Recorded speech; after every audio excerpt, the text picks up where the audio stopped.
You can use pages to organize your work.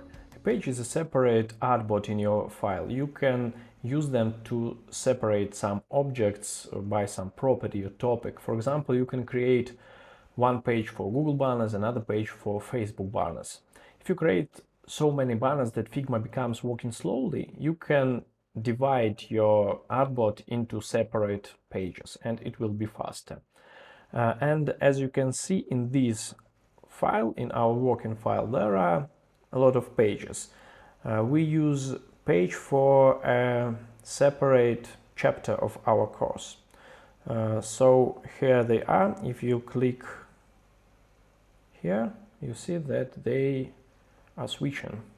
And if you want to create a new page, you should click this plus and new page will arrive. If you want to delete it, just right click and, oh, I duplicated it, and delete it. If you want to rename, you can do this here or just by double clicking on its name.